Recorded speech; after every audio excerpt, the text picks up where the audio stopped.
বাবা মানে হাজার বিকেল আমার ছেলেবেলা, বাবা মানে রোজ সকালে।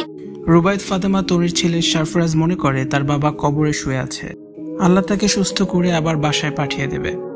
দ্বিতীয় দিনে বাবার কবরে গিয়ে হাত বুলিয়ে দিচ্ছে ছোট্ট ছেলে সরফরাজ। তনি তার ছেলে মেয়েকে সাথে নিয়ে স্বামী সাদাত হোসাইনের কবর জিয়ারত করতে গিয়েছেন। ছোট্ট সরফরাজ তো বোঝে না তার বাবা আর কোনোদিনও ফিরে আসতে পারবে না।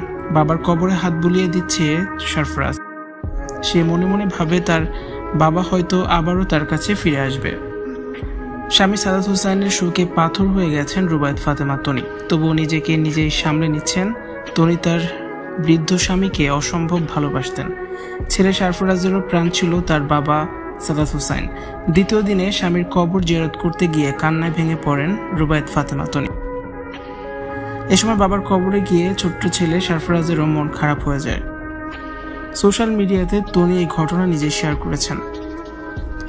রুবায়েত ফাতেমা তনি তার সোশ্যাল হ্যান্ডেলে লিখেছেন, সরফরাজ মনে করে তার ড্যাডি কবরে শুয়ে আছে, আল্লাহ তাকে সুস্থ করে আবার বাসায় পাঠিয়ে দেবে। ছেলের মুখে এমন কথা শুনে কান্নায় ভেঙে পড়েন রুবায়েত ফাতেমা তনি। বাবার কবরে হাত বুলিয়ে দিয়েছে ছোট্ট সরফরাজ। সাদাত হোসেনের শেষ ইচ্ছে ছিল সরফরাজকে মানুষ করে গড়ে তোলা। এছাড়া তনির কাছে আর কোনো চাওয়া পাওয়া ছিল না সাদাত হোসেনের।